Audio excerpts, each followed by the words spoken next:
لو تناهيتم إلى سر الحياة وصنعتم كائنا حيا نرى. دیکھو اسلام اگر کوئی حکم دیتا ہے نا اس میں صحت کا کبھی نقصان نہیں ہوتا. اسلام میں کھانا سنت ہے یا بھوکا رہنا سنت ہے؟ مجھے یہ بتا دو. کوئی ایک حدیث بتاؤ جس میں نبی نے فرمایا جو پیٹ بھر کے خوب رج کے کھاتا ہے وہ جنت الفردوس میں بغیر حساب کتاب کے جائے گا. کوئی ایک حدیث ہے ایسی؟ بھوکا رہنے کے فضائل ہیں. نبی نے فرمایا میں چاہتا ہوں ایک وقت کھانے کو ملے تو اللہ کا شکر ادا کروں, ایک وقت بھوکا رہوں تو صبر کا ثواب لوں. صابرین اور شاکرین دونوں جنت میں جائیں گے نا, تو کبھی صبر کبھی کیا ہے شکر. ہمارے نبی کے ساتھ تو ایسا ہی ہوتا تھا, کبھی بھوک سے ہیں. اچھا ڈاکٹروں نے بہت ڈرا دیا ہے بھوکا رہنے سے, ایکچولی آپ کے نا یہ کم ہوتا ہے, یہ والے ٹوپی ڈرامہ ہے, کچھ بھی کم نہیں ہوتا بھوکا رہنے سے. کھانا بہت ضروری ہے ایکچولی, یہ ٹوپی ڈرامہ. صحابہ ایسے حالات بھی آئے ہیں صحابہ پر کہ 24 گھنٹے میں ایک کھجور, جنگیں لڑی ہیں, روم اور فارس کی سلطنتوں کو الٹا دیا انہوں نے. ہر وقت کچھ نہ کچھ ایکچولی پیٹ میں ہونا. ہم بچپن میں ڈاکٹروں سے بہت سنتے تھے تھوڑا تھوڑا کھائیں, پیٹ خالی نہیں رہنا چاہیے. خالی نہیں بھائی, کچھ السر کا مریض ہوگا تو پیٹ خالی ہونے سے نقصان ہوتا ہے. نارمل آدمی کا پیٹ خالی ہونے سے کوئی نقصان بولو نہیں ہو, کچھ بھی نہیں ہوتا. نہ مرے گا نہ کمزور ہوگا. جب آپ کھائیں گے نا وہ ریکوری خود بخود ہو جاتی ہے. ہاں پیٹ خالی رہنے سے جب نقصان ہوتا ہے جب قیامت تک خالی رہے کبھی کچھ جائے نہیں اس میں, پھر تو مرے گا ظاہر ہے, خوراک تو چاہیے. لیکن ایسا نہیں ہے جیسا بتایا جا رہا ہے.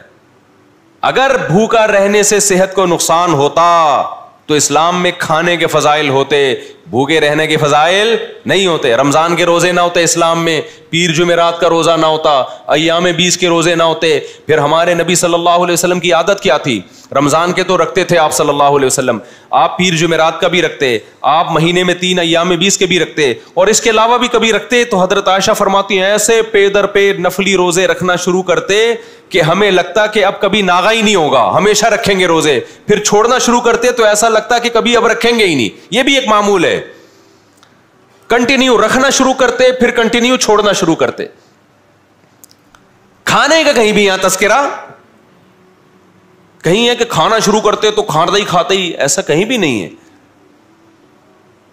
جتنے پیغمبروں نے کھایا ہے نا شدید بھوک میں کھایا ہے. حضرت موسیٰ علیہ السلام اور خضر علیہ السلام کا واقعہ قرآن میں, اللہ نے حضرت موسیٰ کو خضر علیہ السلام کے پاس بھیجا.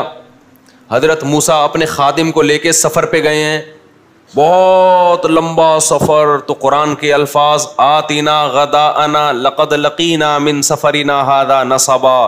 جب شدید تھک کے چور ہو گئے تو اپنے خادم سے کہا لیا کھانا. کیا لیا؟ کھانا لیا, ہم بہت شدید تھک گئے ہیں. اتنی تھکاوٹ اور بھوک کے بعد جا کے خادم سے کہہ رہے ہیں کیا لیا بھائی؟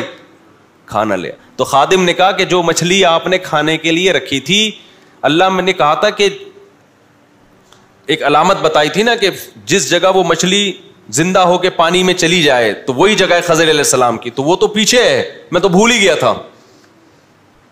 پھر واپس چلے ہیں اسی بھوک کی حالت میں. تو حضرت موسیٰ کو کوئی نقصان ہوا؟ اتنے زبردست پاورفل پیغمبر تھے موسیٰ علیہ السلام. ہمارے نبی نے کتنی بھوک برداشت کی, صحابہ نے کتنی بھوک برداشت کی, پھر بھی کتنی شادیاں کی ہیں, 4 شادیاں. آج صبح و شام پراٹھے بھی پھوڑ رہا ہے, نہاریاں بھی پھوڑ رہا ہے, حلوے مانڈے بھی کھا رہا ہے, مٹھائی کے پورے ڈبے کھا رہا ہے. لیکن جب ٹیسٹ کرواتا ہے نا تو کبھی آئرن کی کمی آ رہی ہے, کبھی جناب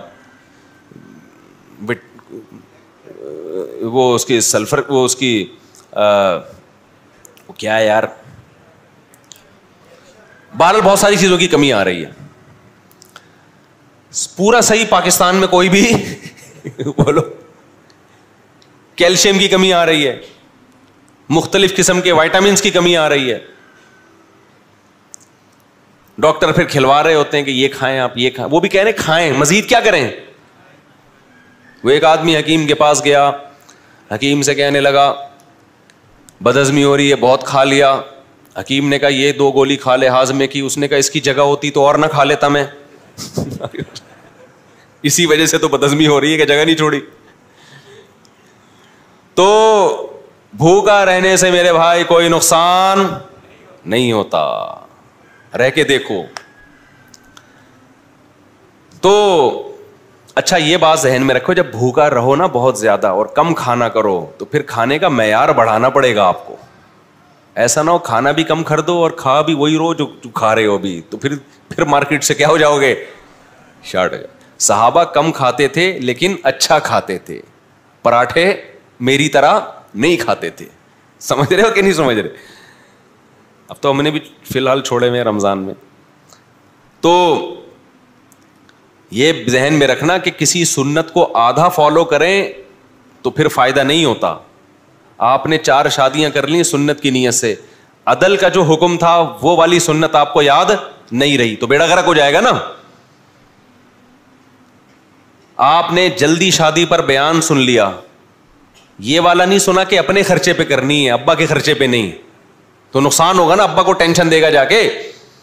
تو آدھا بیان سنتے ہیں آدھا رہ جاتا ہے. جس دن 4 شادیوں پہ بیان ہوتا ہے اس دن آئے ہوئے تھے, جس دن حقوق پر بیان ہوا اس دن مارکیٹ سے آپ کیا تھے, شارٹ تھے, تو بیڑا غرق ہو جائے گا پھر. تو جس دن بیان ہوا کہ بالغ ہوتے ہی شادی کرو اس میں تو آپ آئے ہوئے تھے, اگلے ہفتے یہ بیان تھا کہ اپنے خرچے پہ کرو, اس میں آپ نہیں تھے, تو ابا کا خون پی رہے ہو جا کے. تو اسی طرح یاد رکھو کہ یہ جو اسلام میں بھوکا رہنے کی فضیلت ہے, پھوڑنا پھاڑنے کو پسند نہیں کیا گیا. روزے رکھو. حضرت داؤد علیہ السلام کا روزہ دیکھو, حدیث میں آتا ہے بہترین روزہ داؤد علیہ السلام کا تھا, 1 دن روزہ 1 دن ناغا. ساری زندگی داؤد علیہ السلام نے یہ کیا ہے. اور جنگیں کتنی لڑی ہیں. داؤد علیہ السلام تو مشہور ہی مجاہد ہونے کے لحاظ سے ہیں. یہودیوں کی کتنی بڑی سلطنت اور ریاست قائم کر دی. جالوت جیسے پاورفل کمانڈر کو قتل کیا کس نے؟ داؤد نے. اتنی طاقت, جنگوں میں بڑی بہادری دکھا رہے ہیں. کھا کیا رہے ہیں؟ 1 دن روزہ 1 دن ناغا, پوری زندگی اس پر عمل کیا ہے.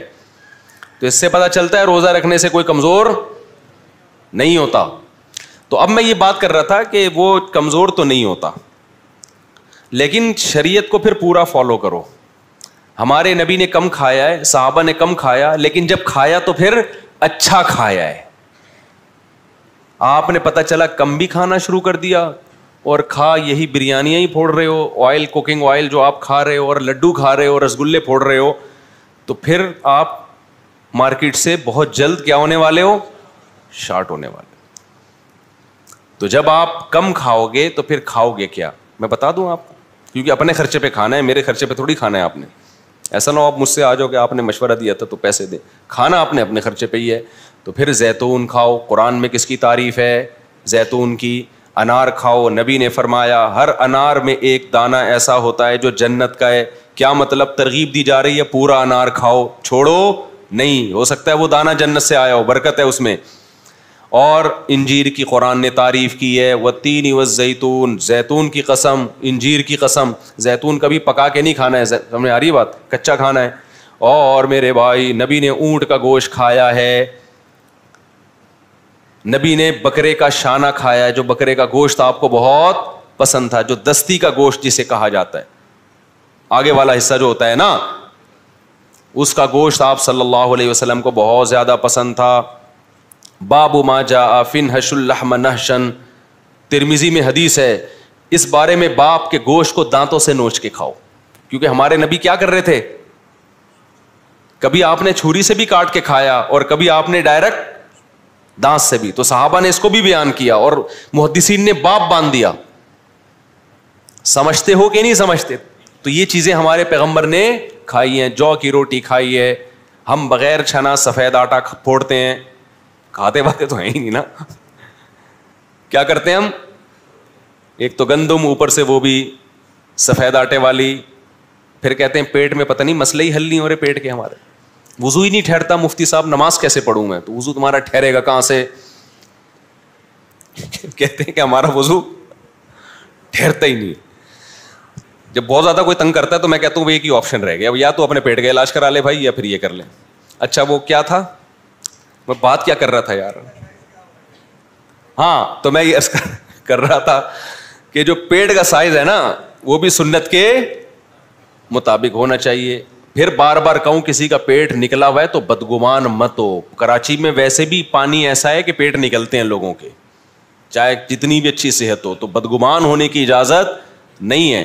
اپنے بارے میں بدگمان ہو کہ میرا پیٹ کیوں نکلا ہوا ہے, بس اپنے بارے میں. دوسرے کے بارے میں سوچنا حرام ہے, ناجائز ہے. شریعت نے کہا ہے کہ بدگمانی مت کرو. آپ سوچو بھائی اس کا مسئلہ ہے, آپ اپنے پیٹ کے بارے میں کہ میں کوئی ایسا تو نہیں کر رہا کہ صبح شام پھوڑتا پھاڑتا رہتا ہوں جس کی وجہ سے آج میں یہاں آ گیا ہوں. اچھا بھائی, تو میں یس کر رہا تھا کہ جو پتلا ہوتا ہے نا وہ مشکل ذرا نکل لیتا ہے, تو میں یہ عرض کر رہا تھا اصل میں سریے کی مثال دے رہا تھا. تو سریا والا آپ کو یہ نہیں بتائے گا کہ ابے تیری عمر کتنی ہے اور تو مجھ سے اتنا ٹن سریا کیوں خرید رہا ہے, وہ یہ باتیں نہیں کرے. یہ باتیں پیغمبروں کی ہیں اور پیغمبروں کے وارثوں کی ہیں. وہ بار بار بتاتے ہیں یہ دنیا مسافر خانہ ہے, رہنے کی جگہ نہیں ہے. ہوا و حرص والا دل بدل دے, میرا غفلت میں ڈوبا دل بدل دے.